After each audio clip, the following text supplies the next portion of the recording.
கடவுள்கிட்ட எப்படி வழிபடணும் அப்படின்னா கழுத்தை நெரிச்சு கேட்கணும் சார். மிரட்டணும் சார். மிரட்டினா துட்டு சார். கடன் அடையணும், அதற்கு ஏதாவது ஒரு சுவாமி இருக்கா அப்படின்னா உலகத்துல கடன் அடையக்கூடிய ஒரே ஒரு சுவாமி வந்து, அது நிறைய பேர் கமெண்ட்லாம் போடுவோம், செம சிரிப்பா இருக்கும். சுவாமி கும்பிட்டா கடன் அடைஞ்சிருமா? நான் அந்த முட்டாள்களுக்காக சொல்லலை. வடகிழக்கில் படிக்கட்டு உள்மூளை படிக்கட்டு போட்டுவிட்டால், வெளிமூளை படிக்கட்டு போட்டுவிட்டால் அந்த வீட்டில் திருமணம் above 37, 38 ஆகிடும்.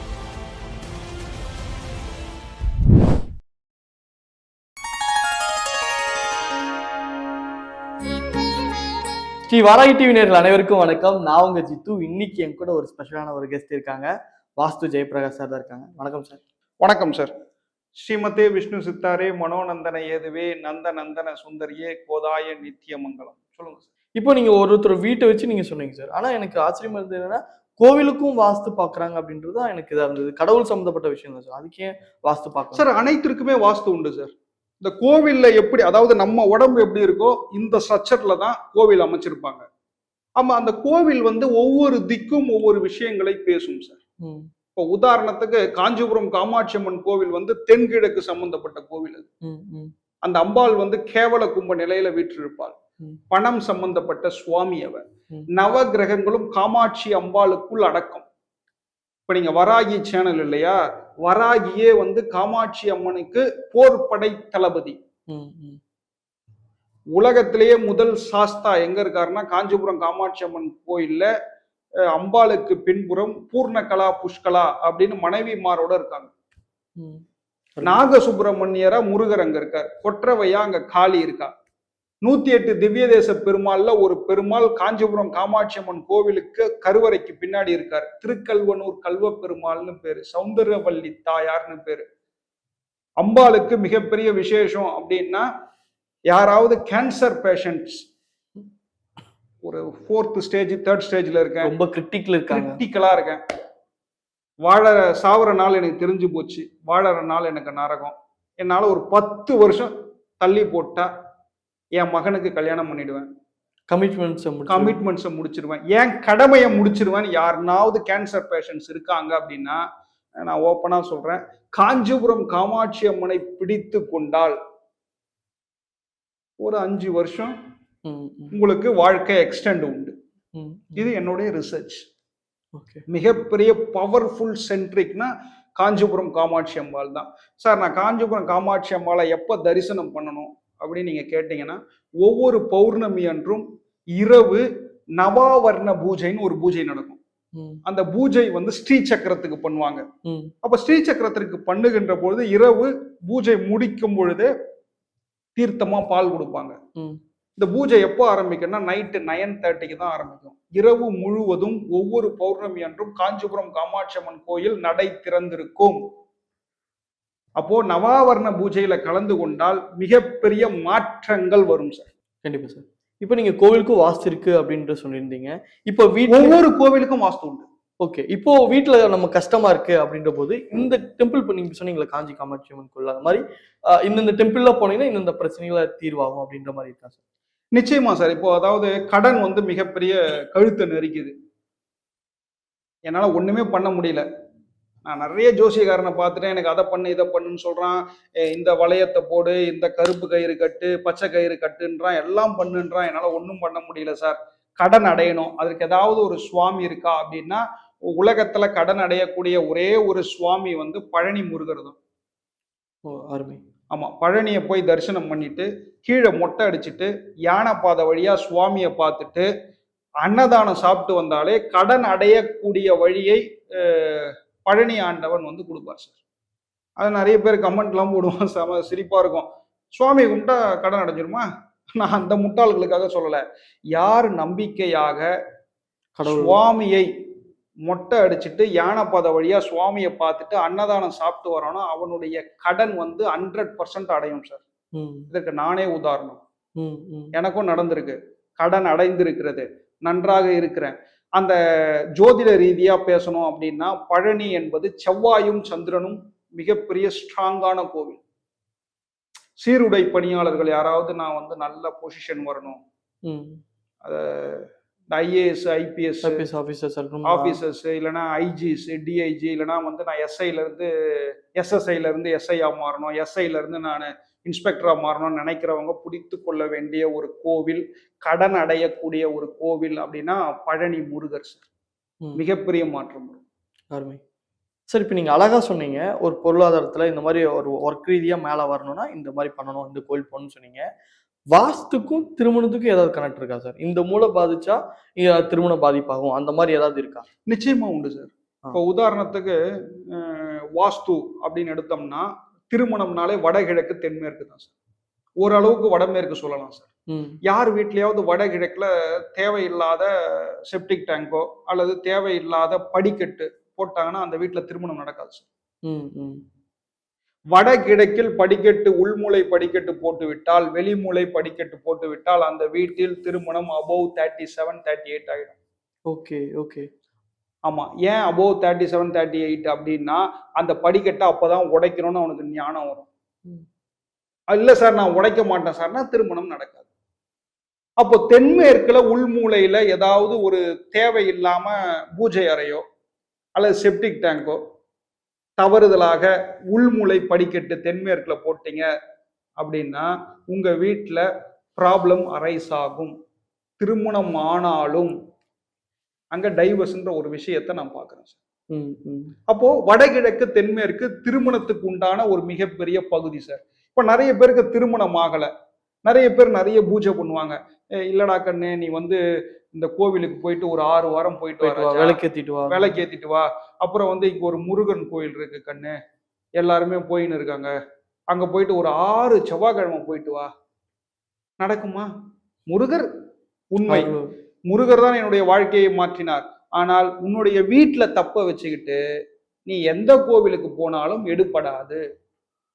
அப்போ உங்களுடைய வீட்டை நீங்கள் சரி செய்து கொள்ளுகின்ற பட்சத்தில் அதற்கப்புறம் நீங்க எந்த நல்ல கோவிலுக்கு அந்த வீட்டையே அனுப்பும். நீங்க கரெக்டான இடத்துக்கு உங்களை பிளேஸ் பண்ணிடும். ஏன்னா இது it is an universal rule sir. கண்டிப்பா. ஆஸ்திரேலியாவில் இருக்கவன் எதனா எந்த கோயிலுக்காவது போறானா? இல்ல. அமெரிக்காவில் இருக்கவன் எந்த கோயிலுக்காவது போறானா?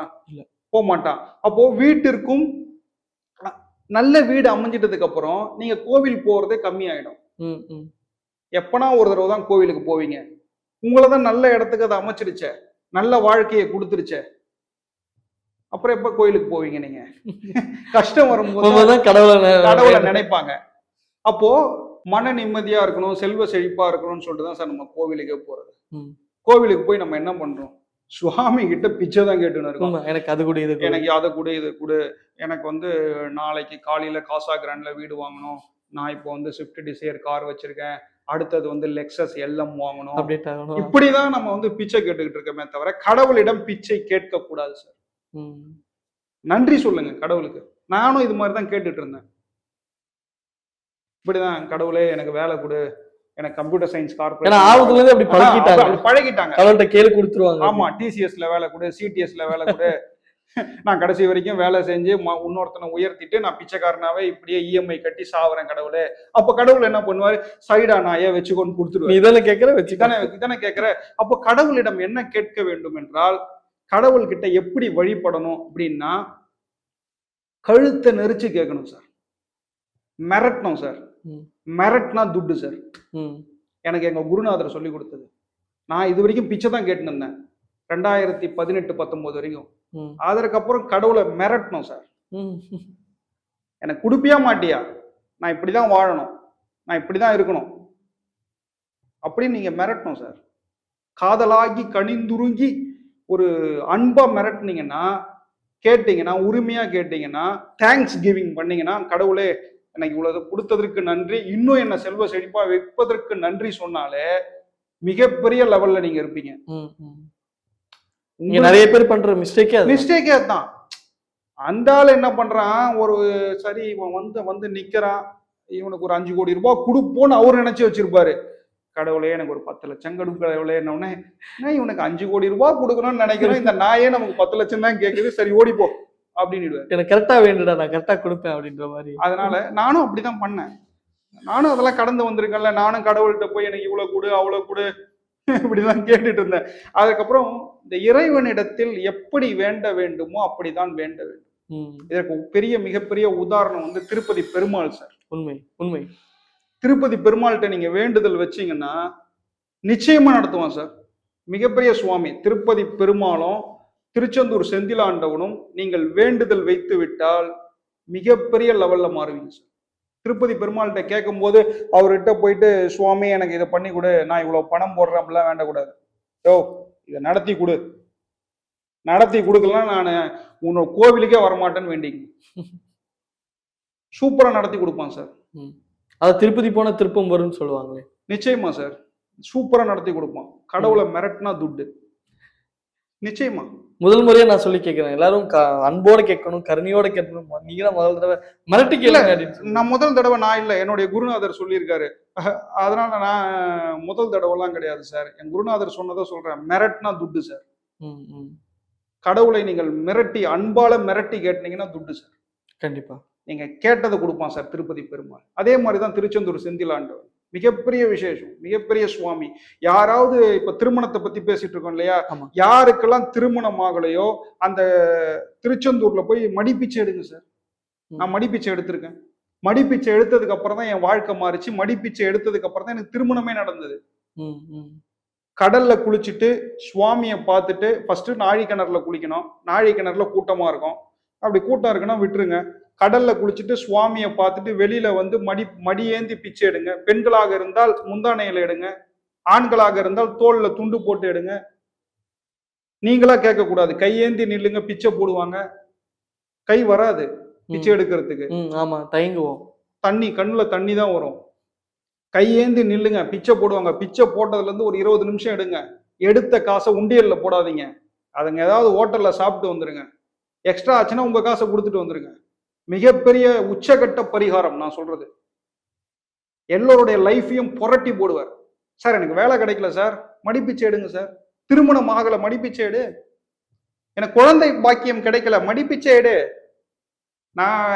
எனக்கு விசா கிடைக்க மாட்டேங்குது, H1B விசா கிடைக்க மாட்டேங்குது, பாவி ட்ரம்ப் சாவடிக்கிறான், மடிப்பிச்சை எடுங்க சார். மிகப்பெரிய மாற்றம் வரும், கிடைச்சிரும் சார். எல்லோருமே பாராட்டுக்கு தானே இயங்குறோம்.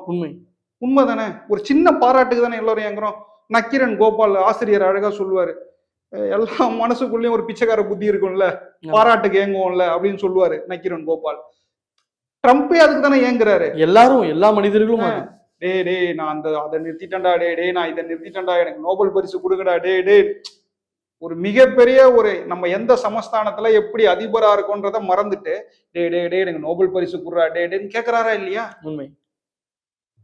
அப்போ நம்மளுடைய புத்தி வந்து ஏதோ ஏங்குது, சின்ன விஷயத்துக்காக ஏங்குது. நான் என்ன சொல்றேன் அப்படின்னா, உங்களுடைய தன்மையை நீங்கள் மாற்றிக்கொள்ளுங்கள். மிகப்பெரிய அச்சீவ்மெண்ட் பண்ணணும் அப்படின்னு நினைங்க. நம்ம வாழ்க்கையை புரட்டி போடுகின்ற 2 கோவில் அப்படின்னா என்னை பொறுத்த வரைக்கும் திருச்செந்தூர் செந்திலாண்டவன் ஃபர்ஸ்ட் மார்க், 100க்கு 100. அடுத்தது வந்து திருப்பதி சார், மிகப்பெரிய சுவாமி சார். அதே மாதிரி எல்லா ஃபேமிலி ட்ரிப்புமே இந்த 2 கோயில சார்ந்துதான் இருக்கும். ஒண்ணு திருப்பதி போகணும்னு சொல்லுவாங்க, இல்ல திருச்செந்தூர் போகணும் சார். அவங்க எல்லாருமே வந்து என்ன பண்ணுவாங்கன்னா, இந்த ஐயப்ப கோஷ்டி மாதிரி சும்மா போய் சுவாமி பார்த்துட்டு வர்றதுல எந்த பிரயோஜனமும் கிடையாது சார். சும்மா நானும் போறேன் திருவையாறு கச்சேரியில நானும் உட்கார்ந்து வயலின் வாசிச்சுட்டு வரேன்னா அது மேட்டர் கிடையாது சார். சுவாமியை போயிட்டு மனதார வேண்டி கடல்ல குளிச்சுட்டு சுவாமியை பார்த்துட்டு மடி ஏந்தி நான் பிச்சை தான் எடுக்கணும், என் நிலைமை பிச்சை எடுக்கிற அளவுக்கு வந்துடுச்சுடா, இனிமேட்டு என் வாழ்க்கையை நீ பார்த்துக்கடா கடவுளே, சரணாகதி. சரணாகதி, உச்சகட்ட சரணாகதின்றது மடிப்பிச்சை பரிகாரம். திருச்செந்தூர் செந்திலாண்டவன் கோயில்ல ஆண்டிகளால் கட்டப்பட்ட ஆலயம் அது. மேற்கு நோக்கிய ராஜகோபுரம், உச்ச வாசல் கொண்ட அந்த இடம் அது. வடமேற்கு மேற்கு. அங்க இருக்கக்கூடிய காசி சுவாமி, மௌன சுவாமி, ஆறுமுக சுவாமிகளால் கட்டப்பட்ட ஆலயம் அது. கடவுள் வந்து முருகர் வந்து உள்ள இல்ல. திருச்செந்தூர் முருகர் வந்து கடல், கடல் தான் முருகர், முருகர் தான் கடல். மிகப்பெரிய விஷயங்கள் அங்க நடக்கும் சார். நீங்க தவறா கேட்டீங்கன்னா தவறா கிடைச்சிடும் திருச்செந்தூர்ல. சரியா கேட்கணும், சரியா கேட்கணும். கேட்கும் போதே வந்து எனக்கு ஒன்றும் குறை இல்லை இப்படிலாம் கேட்கக்கூடாது. சில பேர் போன் எடுத்தாலே ஒன்றும் இல்லைன்னுமா, விளங்காதவங்களாம் அப்படிலாம் பேசவே கூடாது. அந்த கோவில்ல கேட்கும் பொழுதே என்ன கேட்கணும்னா, நான் மகிழ்ச்சியா இருக்கேன், செல்வ செழிப்பா இருக்கேன், இன்னும் என்ன செல்வ செழிப்பாவே, இன்னும் என்ன விவிஐபி ஆக்கு. ம். இவ்வளவு நேரம் வெயிட் பண்ணி பார்க்குறேன். இன்னும் சீக்கிரமா பார்க்குற மாரி. சார் நெறைய விஷயங்கள் என்ன, அந்த அந்த கோவில்ல சின்ன சின்ன இஷ்யூஸ் இருக்கலாம். ஒரே கவுண்டர் போடுறான். ஒருத்தனே டிக்கெட் குடுக்குறான் வர 10,000 பேருக்கு. அவன் முட்டாள் மாரி பண்ணிட்டு இருக்கான். அதுக்கு முன்னாடி ஒரு 5, 6 கவுண்டர் இருந்தது. இப்போ ஒரு 8 கவுண்டர், 10 கவுண்டர் போட்டு டிக்கெட் குடுத்தா சுவாமிய ஈஸியா தரிசனம் பண்ணிட்டு வெளில போயிடலாம் சார். ம், ம். மிகப்பெரிய விசேஷம்.